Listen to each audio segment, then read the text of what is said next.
Nosso tema hoje é a filiação divina. Eu disponibilizei um vídeo de aproximadamente 10 minutos sobre o tema. Nosso objetivo hoje é ver a nossa própria filiação. Ao final, nós precisamos perceber mais claramente se somos filhos de Deus ou ainda somos filhos dos nossos pais biológicos. A filiação divina deve nos ajudar, ou pelo menos o estudo desse tema, deve nos ajudar a compreender melhor o nosso papel, a nossa condição. Abordei o fato de cada um de nós ser um organismo muito complexo, que tem 30 trilhões de células que se organizam, que se agrupam, que interagem e que mantêm uma vitalidade em todo o organismo. E isso merece uma atenção especial porque a partir dessa visão nossa como um organismo que contém células microscópicas, você pode acompanhar esse meu raciocínio tanto pensando na célula orgânica, a física, material, ou tirando o corpo e imaginando como é que funciona uma célula no corpo celeste, ou psicossoma, ou perispírito. É a mesma coisa. A única diferença é que a célula orgânica está revestida.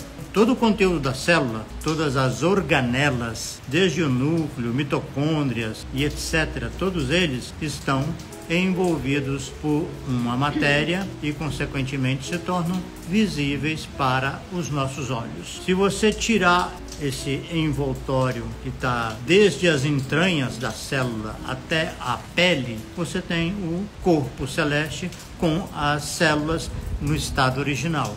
E isso é que permite uma reflexão de que nós somos um todo vasto e complexo, em que cada figura, cada participante, cada célula tem o mesmo DNA do espírito. É o espírito que confere identidade a cada uma de suas células. Então, nós temos aí uma possibilidade de enxergar isso de uma maneira em que a relação dessa célula com o espírito guarda a mesma correspondência que eu falei a respeito de Deus e o universo. Deus é espírito e importa que aqueles que o adorem em espírito e verdade. Então Deus criou espíritos e, dessa maneira, cada espírito é um filho microscópico, mas criado dentro do modelo do Criador.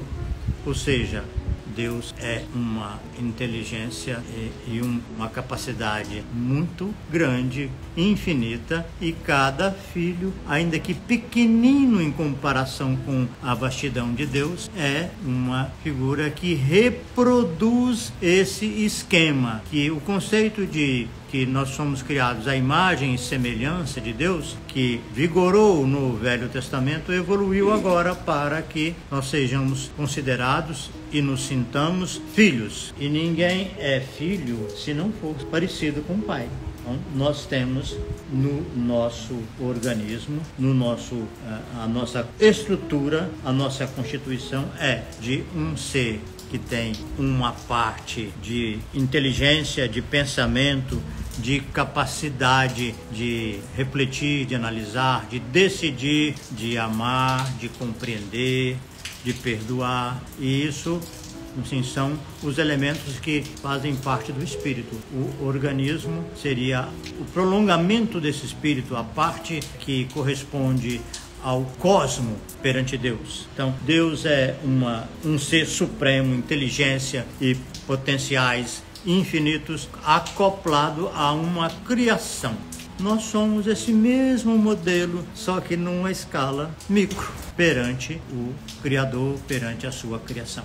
Essa imagem e semelhança é mais agora compreensível na função de filho. O filho obrigatoriamente foi gerado pelo Criador no mesmo modelo. Quando nós entramos na análise da célula, nós temos de novo o mesmo modelo. A célula tem um núcleo onde ela controla, onde ela gerencia todas as funções e atividades, né? A célula faz digestão, respiração, controle nervoso, uma porção de funções, só que agora de uma outra organização.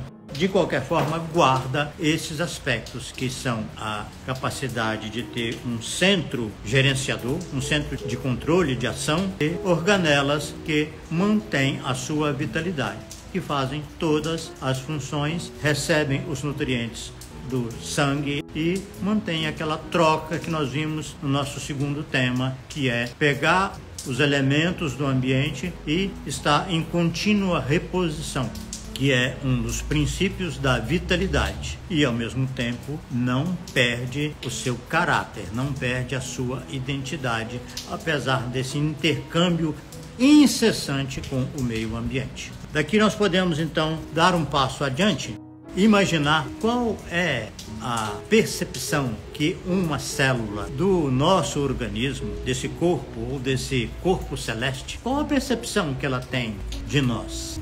Qual a percepção que ela tem do seu espírito, né? Do espírito que está ali no comando, no controle, na gerência de tudo? Imaginem, a célula aqui, microscópica, em qualquer lugar do nosso organismo, tem essa quantidade difícil demais de imaginar, mas é isso mesmo, né? A estimativa é de 30 trilhões de células. Como é que uma delas está vendo o todo? Como é que uma célula que está aqui no meu osso da coluna está vendo o conjunto? Como é que ela percebe? O que ela percebe? Eu estou fazendo essa reflexão porque a partir daí, se nós somos capazes de ter um organismo e de mantê-lo em atividade, em troca, em vivência, como é que fica? Então, se ela é tão pequenina e ao mesmo tempo tem uma atividade permanente, porque ela também foi dotada de vida eterna, como nós, como é que fica se a gente pensar então já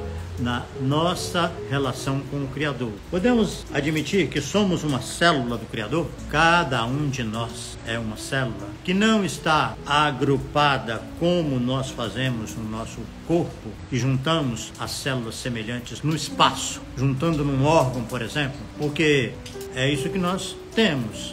Mas no espírito não há esse aprisionamento na forma desse jeito. Nós nos identificamos com pessoas, com espíritos que estão em lugares muito distantes. Mas quando nós nos encontramos com ele, com o outro, a afinidade brota de uma forma espontânea. Porque é muito provável que nós estamos fazendo um trabalho semelhante, ainda que distanciados um do outro. Então, podemos admitir, pelo menos em hipótese, em tese, que somos células de Deus, que estamos na criação e temos o modelo dele, somos imagem, semelhança e filhos. Então eu acho que a partir desse ponto nós podemos pensar, né? Ou pelo menos podemos imaginar, refletir qual é a nossa relação com Deus.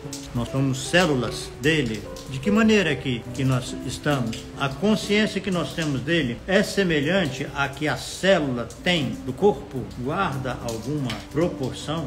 Vocês estão acompanhando que a gente tem um modelo em nós para a gente entender melhor e daqui subir um degrau e analisar. Já temos um material, eu e o Pai somos um. Essa afirmativa não é privilégio dele, não é exclusividade dele. Qualquer filho pode tomar consciência disso, ele que reflete os dons do Criador. Somos filhos de Deus? Podemos já começar a ver a nós mesmos, não de Deus no seu conjunto, porque como vimos, a célula não faz do seu organismo, nós também temos dificuldade, porque é de uma complexidade muito grande, mas podemos analisar um pouco, baseado nisso que Jesus diz da oração. Nós somos ouvidos, ele nos vê, ele nos sente, ele nos acompanha. Conhece cada uma das ovelhas. Nós podemos não ter essa consciência de como ele funciona no seu organismo, na criação. Como é que ele faz isso? Mas eu acredito que já podemos vislumbrar um pouco essa nossa relação com ele, que ele está em permanente relação conosco e que nós somos filhos amados. Cada filho, né? Cada filho é filho único. É filho único, é Sim. indivíduo. Mas o que tem na conduta desse cidadão, dessa cidadã, que mostra que ele tem consciência da sua filiação divina? E o que mostra que essa pessoa ainda age como filho dos seus pais biológicos? A gente escolhe a família que a gente quer reencarnar.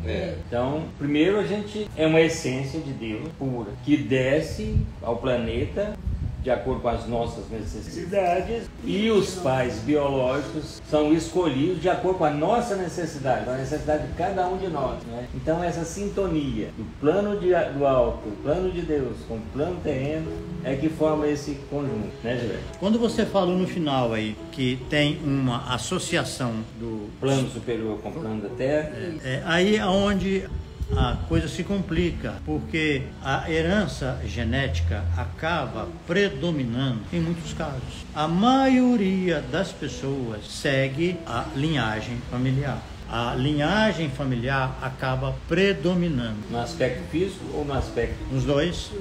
Porque, na verdade, nós podemos entender que a família sanguínea, ela acontece por conta de uma afinidade entre os espíritos. Mas não há uma consciência da identidade espiritual da própria pessoa. São raros os que assumem essa identidade espiritual. E à medida que eles assumem, eles destoam do grupo familiar. Ele vai para um outro grupo. Mas é aquilo que eu falei, é o grupo que funciona de uma forma que não tem, muitas vezes, contato físico, porque a função que cada um realiza não permite essa aglomeração, essa proximidade. Então você está fazendo um trabalho diferenciado, no qual você mostra muito mais os seus dons espirituais, e alguém está fazendo um trabalho semelhante, mas num outro lugar. A gente se comunica, digamos assim, pelas vias espirituais, por telepatia, mas a gente também não tem muita consciência disso. Pode ser que mais adiante a gente venha a abordar essa questão. Mas o que eu queria deixar bem claro hoje é que a maioria de nós é filho dos pais biológicos. A gente segue mais ou menos aquele padrão. Se extrapola em alguma coisa, é pouco. Mas quando a criatura é mais evoluída, esse grupo serve de base, mas ele tem mais coisas em si do que aquilo que o grupo familiar vai lhe proporcionar. Agora, é necessário, pensando na família de Jesus, é necessário que a base seja boa para vir um ente evoluído, no caso da história de Jesus. Por que Jesus veio à família? Porque eu acho que não obrigatoriamente, sabe por quê? Porque depende dos vínculos desse espírito com os outros. Mas eu vou colocar aqui a frase de Jesus Cristo a respeito desse assunto. E assim, os inimigos do homem serão os seus familiares. Está em Mateus 10:36. Aí já entra naquela história do resgate. Para resgatar, veio para dar mão. Não, eu acredito que nesse enfoque que nós estamos fazendo desse tema, é que esse sujeito, ele se identifica mais com aspectos transcendentes da vida, das relações, e os familiares estão limitados a um certo estilo de vida. Para ele sair desse rame-rame, ele tem que ver que você pode se doar, você pode se sacrificar por eles, mas para você pegar o seu eixo mesmo espiritual, você não pode ter uma ligação muito intensa com eles. É que senão você fica na mesmice. Fica no nível deles. No nível deles. O que acontece conosco, porque eu quero caminhar para ficar mais próximo de ser filho de Deus e não filho do meu pai e da minha mãe. Senão você vai ficar na mesmice a vida inteira. É por isso que eu até acho que eu já comentei aqui nos nossos encontros também, que Jesus tem um determinado momento que a Maria chega lá com os irmãos e alguém fala para ele, né? Eis que sua mãe e seus irmãos estão te chamando lá fora. Ele não foi, não. O tempo de fazer concessões, de fazer graça para Maria, ele fez lá transformando a água em vinho. Agora não, agora é assim, de adulto para adulto. Ele fala, quem é minha mãe e meus irmãos, senão aqueles que fazem a vontade de meu pai. Então ele já saiu da, digamos assim, da ditadura familiar, né? Na verdade, e agora ele assumiu a sua identidade. Se não houver profunda. um fato relevante, fica no mesmo ciclo, né? Fica. Ciclo vai, ciclo volta. Não é só família não, viu gente? Grupo também, que a gente faz parte, né? O grupo tende a nivelar todo mundo e você tem que se enquadrar dentro das regras, das normas, sabe? Se você destoa, se você tem um pensamento que não se encaixa, você é às vezes convidado a se retirar, sabe? Então, me parece que nós podemos entender que a filiação divina existe em nós, nós somos filhos de Deus, isso é inegável, temos a mesma estrutura, a organização de Deus é o Deus transcendente, que é a inteligência, o amor e todas as virtudes, estão no euzão, né, divino, mas ele tem a criação, está acoplada. O nosso corpo celeste também está acoplado em nós. Essa turma toda aqui, nós vamos continuar juntos. Nos liberamos do envoltório que é o corpo, mas seguimos juntos com essa multidão que vai permanecer organizada como já está. E a evolução vai acontecendo aos poucos. Então, nós podemos admitir que a nossa identidade divina está amortecida nas nossas relações, nos nossos grupos, nossa família. A gente às vezes até distancia geograficamente, mas continua no mesmo padrão deles. Tanto que quando a gente se encontra no Natal, né, em outros momentos, a gente está ali com as virtudes e defeitos deles. Nós somos, desculpa a expressão, farinha do mesmo saco. Porque se você sair um pouco mais, se você der mais vazão a esse conteúdo espiritual que habita em você, provavelmente você vai enfrentar dificuldade, você vai enfrentar rejeição, porque eles querem que você se enquadre. Nem todo mundo que sofre rejeição é por esse motivo, mas é bem comum, né, que eles... Ou então vai para o outro extremo, né? Vai para a idolatria. Você se destacou, se você faz sucesso no mundo, aí você é genial, você é maravilhoso. Ficar famoso aqui é garantia de que você vai ser incensado. É importante que você esteja atento a isso. Lembrando que quando a multidão quis colocar Jesus Cristo como líder da revolta perante os romanos, ele pegou e montou um jumento. Famosa entrada triunfal. Os apóstolos, numa alegria imensa, porque finalmente a multidão estava reconhecendo, mas ele com toda simplicidade, ao invés de vestir um manto, né, vestir uma roupa assim diferenciada e assumir aquele papel que eles estavam oferecendo, ele se recolheu. O jumento era para mostrar que realmente ele não tinha nenhuma chance de assumir aquela função. E aí é o seguinte, a pessoa que vai percebendo os aspectos divinos na sua identidade, no seu eu, ele vai ficando cada vez mais fiel a esse conjunto de características, como Jesus fez ao longo de todo o processo. Então, cada um pensar, cada um vai refletir por si, se ele já tem mais coisas de si mesmo ou se ainda está muito impregnado das características da família e do grupo. Eu imagino que quem se liberta da prisão familiar não quer dizer que ele vai romper com a família, não, se distanciar de ser parecido com ele. A mesma farinha. Ele vai continuar. Farinha um pouco diferente. Vai continuar tendo contato, amparando quem ele puder, amando e libertando, né, para que cada um seja também o que a pessoa pode ser. Mas dando as mãos para erguer quem está precisando ser erguido. Mas não vai aceitar a tutoria, não vai aceitar que alguém exija um determinado comportamento padrão. Ele vai sair, vai romper com esses mandamentos, com essas exigências. O meio que vivemos não gosta do desgarramento de um e ele construa um caminho diferenciado. É uma perda, né? Uma perda. Dessa tendência de querer puxar quem está caminhando para galgar situações melhores. Ninguém gosta que evoluamos também no aspecto espiritual. Sim. Vem a crítica, vem a censura, vem o fanatismo, não é? Isso tudo para puxar para baixo, para não permitir que se desgarre.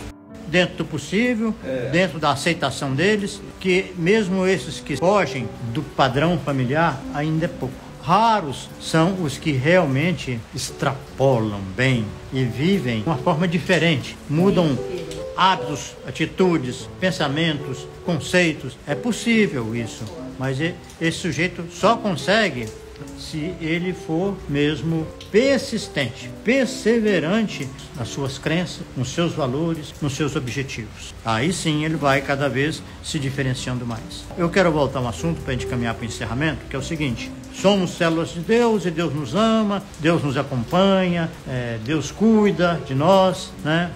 Mas nós não temos, por exemplo, a fé que essa célulazinha que está aqui, ó, nesse lugar, ela tem, porque ela trabalha constantemente, não faz greve, não reivindica mais remuneração. Privilégio. Ela só quer, aliás, ela só confia que os recursos vão chegar. O sangue com nutrientes, com água, né? Com oxigênio.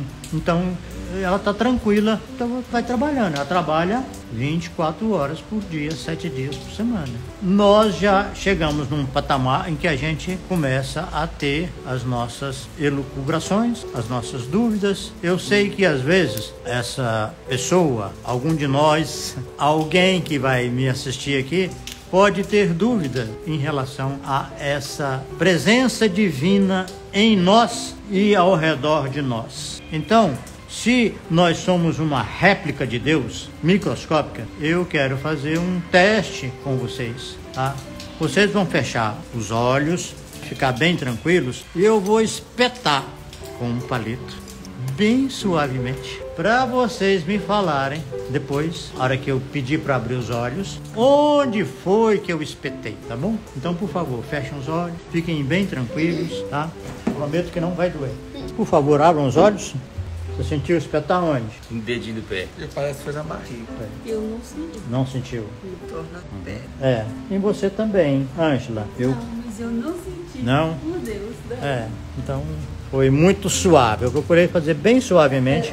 Mas o que interessa é o seguinte: se nós somos réplica de Deus e acompanhamos e sentimos qualquer estímulo que chega até nós, nós podemos confiar que nós somos figuras cujas emoções, cujas sensações são transmitidas para Deus.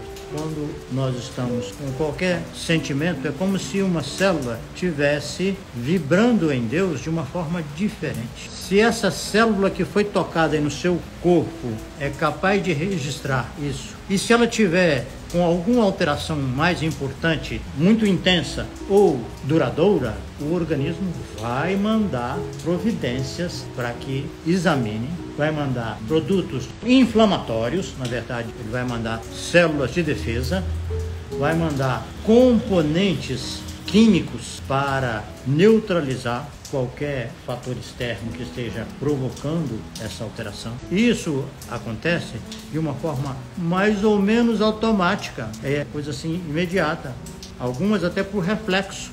Então eu acredito que nós podemos ter mais confiança na presença divina, na intervenção divina. Como é que ela funciona por aí, sabe? Quais são os canais de comunicação? Como é que o fluxo sanguíneo, como é que a circulação divina na qual nós estamos inseridos, como é que ela funciona? A gente sabe muito pouco, mas nós podemos confiar, podemos ter fé que os mecanismos existem e que eles funcionam. Eu acho que é isso. O nosso estudo hoje fica por aqui, de maneira que a gente possa se olhar, né, a partir de agora com mais convicção de que somos realmente filhos de Deus e estamos num organismo cósmico que nos contempla, que nos acompanha e que nos abastece de experiências, de oportunidades, de forma que estejamos cada vez mais desenvolvendo o nosso próprio potencial que foi inserido em nós por Deus. Então, as virtudes divinas que foram alocadas em nós, os talentos, os talentos, da parábola, e que nós estamos aqui desenvolvendo esses talentos e estamos, ao mesmo tempo, resguardando o nosso eu divino. Nós não podemos também nos entusiasmar demais pela irmandade, pelas amizades, pelos grupos que nós fazemos parte. Precisamos deles, sem dúvida. Jesus Cristo criou um grupo para ele treinar e nós ainda vamos conversar muito sobre isso, mas é mais adiante um pouco. Alguém quer acrescentar algum comentário? Eu quero dizer que apenas comecei a pensar no mesmo tema. Vamos continuar na reflexão, na análise. Sim. Eu vou aproveitar para te falar então que o nosso próximo tema é uma recapitulação desses 3 primeiros. Até para mim eu estou engatinhando para poder acompanhar. E agora estou vendo mais coisas. Adquirir novos conhecimentos, buscar novas verdades, né? A verdade que liberta mesmo, né? Isso precisa ser uma coisa que se torne raiz em nós, fique bem arraigado. E a gente viva com essa consciência permanente. E o nosso intercâmbio com Deus seja, pelo menos, diário em alguns momentos, tá bom? Você vê que é um grande equívoco a gente, quando vai orar, falar assim, Senhor Jesus. Não, Jesus não ensinou a orar assim, ele ensinou a orar para Deus. Pai nosso, tá bem? Muito obrigado. Vamos encerrar por aqui com um grande abraço. Até mais, se Deus quiser. Até daqui a 2 semanas.